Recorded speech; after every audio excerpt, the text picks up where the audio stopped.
Hello. Hi, how's it going? It's going fantastic. I gotta tell you, I don't mean this in a creepy way, but your hair color and your shirt color, Thanks. it's it's fucking awesome looking. Thank you. I like the reds. It's a Yeah, fun color. very nice, very nice. How are you? Oh, I'm great. Thank you so much. But isn't it like super early where you are right now, or is it okay-ish? No, no, no. It is, well, super early. No, it's 8 in the morning. Mm-hmm. Sometimes sometimes I don't go to bed. Mm-hmm. So this would be like a late night.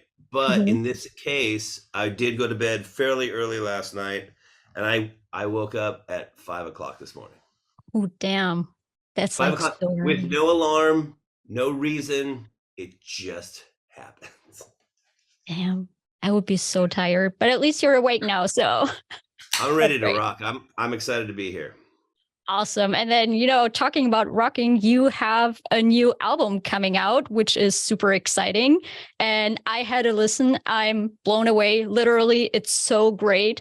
And You like it? I love it so much. Like, I saw you last year at Rock Hearts at the Mhm. festival in Germany, and it was Yeah. great. And I'm stoked for the new album. And I cannot wait to see it live, honestly. So, how do you feel about it? Like, what was the best part about making that album?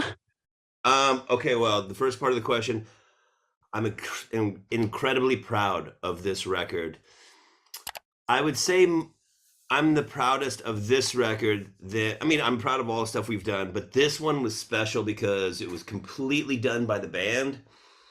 We did it at our homes. We recorded it at our houses, pandemic style, and then we had our guy Jay Rustin mix it, and he did a great job.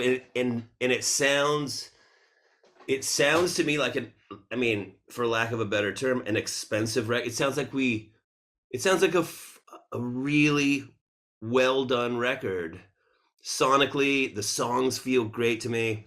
They sound great to me, and the most exciting part of the whole thing is now that like you have heard it, and now it's a thing. It's the artwork is in, the songs are mixed, mastered, and it's this thing now. It's this body of work.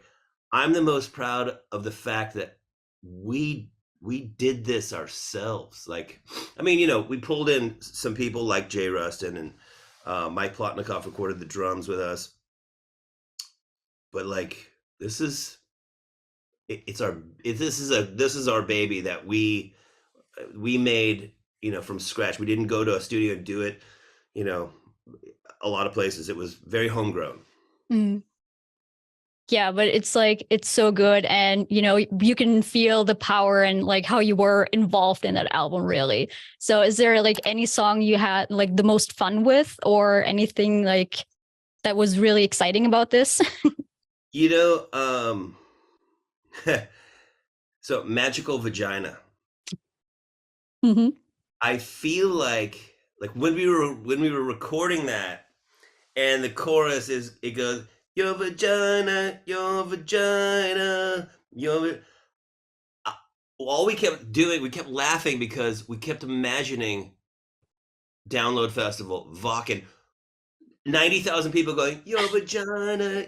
And it's like, it's this celebration, and it's so ridiculous, but it's so awesome. Like, to us, that's the joy, is like when we can imagine people singing these lyrics, uh, in like in mass. And then if that brings us joy, then that's the win.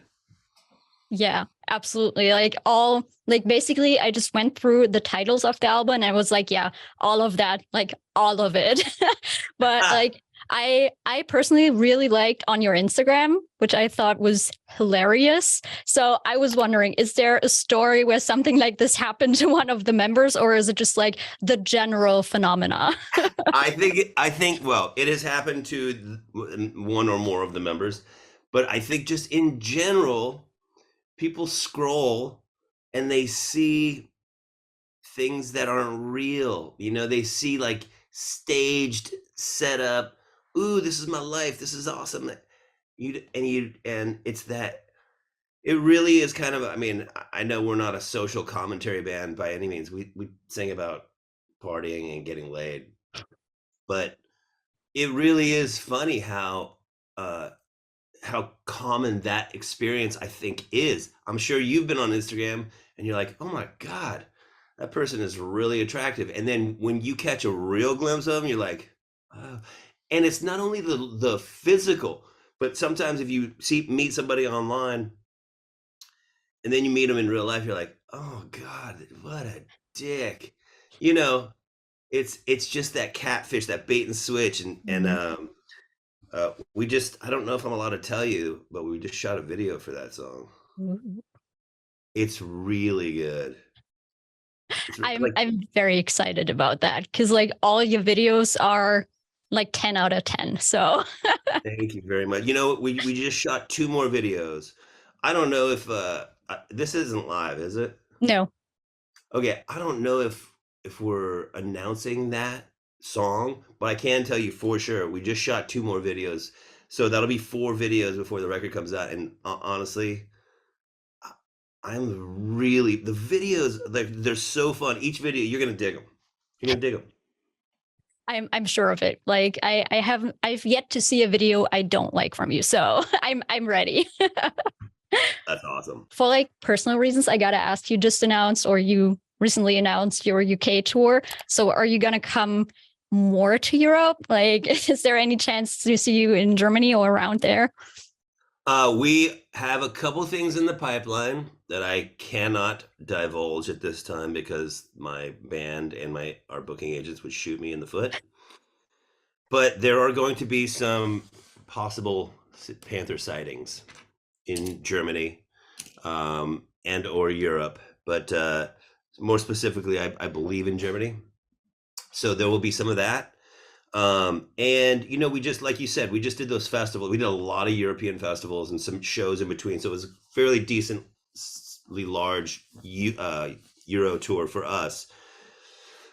And so I think a more proper big tour will be later in 23 or maybe 24 of a real robust on the prowl work, you know, like okay, we're doing this. And then you already said it yourself, like you have the spandex and the whole outfit going on. So I was wondering, how long does it take you guys to get ready to go on stage, and who takes the longest? Well, it used to be our old bass player. He used to take the longest. He would take 2 hours to get ready. Not kidding. Um, Now with Spider in the band, I think Spider still takes the longest. I don't take that long to get ready. I can be ready from getting off the bus to getting show ready if I had to, 9 minutes. I could do it fast because I Nice. don't like, you know, this skin that I have. You can't really help. So I just go.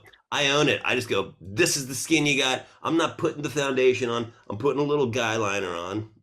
Guy liner, which trademark Stix Zadinia. I put a little guy liner on, and that's about it. Because first of all, I'm in the back. Secondly, it's just not a lot you could do with what I got going on. So I just, you know, I accent the eyes. I put on my kick-ass rock face. And I just go. Nice.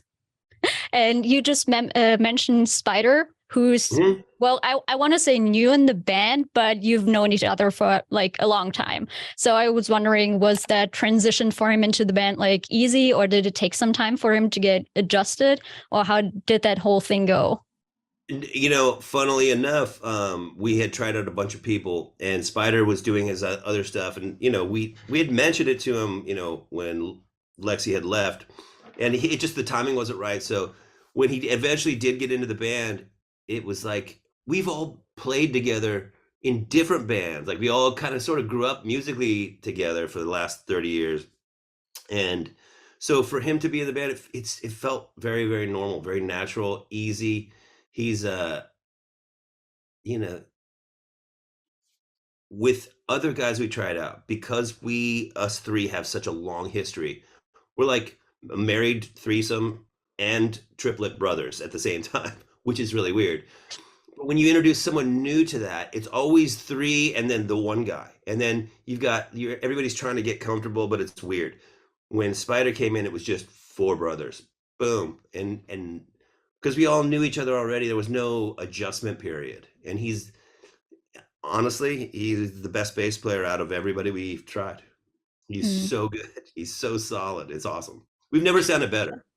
Awesome. And so we already talked a little bit about festivals. So I was wondering, like, festivals can be a little weird. So I was wondering, is there like anything really interesting that ever happened to you at a festival? Like something really weird or fucked up where you're like, damn, like that's weird. We played Download one year, and 30 Seconds to Mars was on that bill. They weren't headlining, I don't think. I don't think they've headlined it, but apparently Jared Leto had an entire half of the area cordoned off, and he had a bathroom to himself. All the backstage is like jockeying for these other bathrooms, and you're like, and they keep the bathrooms nice, but I was like, this fucker has a bathroom to himself. And so I waited for his security guy to fucking get distracted, and I was like, you know what? I'm gonna go take a shit in Jared Leto's bathroom, just out of principle. And you can print that. So you did? I did. Awesome. Well, I did, and yeah, you know what? I guess Jared and I have a connection that we've sat on the same commode. Yeah, that's very special, definitely. So cool. Yeah, and well, on that note, I don't think we can top that story at this point. So do you have anything else you would like to tell your fans out here? Yes, aside from my vile stories, buy On the Prowl, stream On the Prowl, buy it, or get a ticket to one of our shows, or buy a t-shirt. That's the horror part of me. But most of all, enjoy the record. However you get your music, enjoy. I hope you feel the fun and the joy that we had making it. And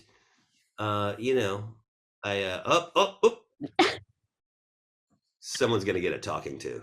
Oh yeah, definitely. That's our head of social media. Like, I took a snapshot. I'm gonna Instagram that. This is what head of social media does every day. No, I just thank you for having me on. Thank you for playing 1987. I hope the reaction is good from the fans. People liking it? Yeah.